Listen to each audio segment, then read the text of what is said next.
સુરતમાં અસામાજિક તત્વોનો આતંક વારંવાર સામે આવ્યો છે। જો કે આ વખતે તો કોલેજ બહાર જ એક યુવક દ્વારા મચાવેલા આતંકના સીસીટીવી વાયરલ થતાં જ પોલીસે યુવકની ધરપકડ કરતા તેણે માફી માંગી હતી।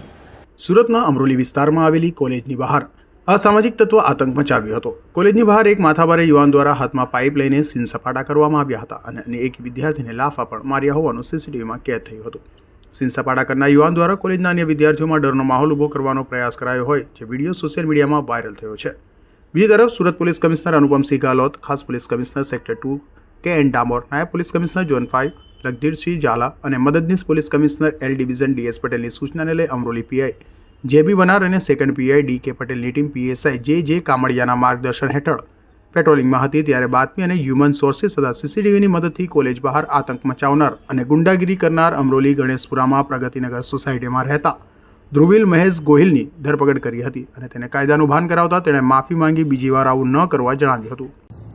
આજના રોજ જે વિડીયો સોશિયલ મીડિયામાં વાયરલ થયેલો અમરોલી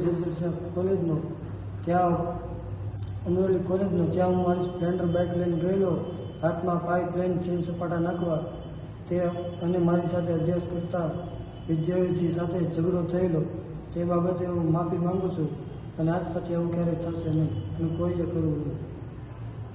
હાલ તો સુરતમાં કોલેજના ગેટ પાસે ખુલ્લેઆમ યુવાને દાદાગીરી કરી સીન સપાટા કર્યા હોવાનો વિડીયો વાયરલ થતાં વાલીઓમાં પોતાના બાળકોની સુરક્ષાને લઈને સવાલ ઊભા થયા હતા। જોકે પોલીસે તરત જ કાર્યવાહી કરી અસામાજિક તત્વની શાન ઠેકાણે પાડતા વાલીઓએ હાશકારો અનુભવ્યો હોવાનું લાગી રહ્યું છે।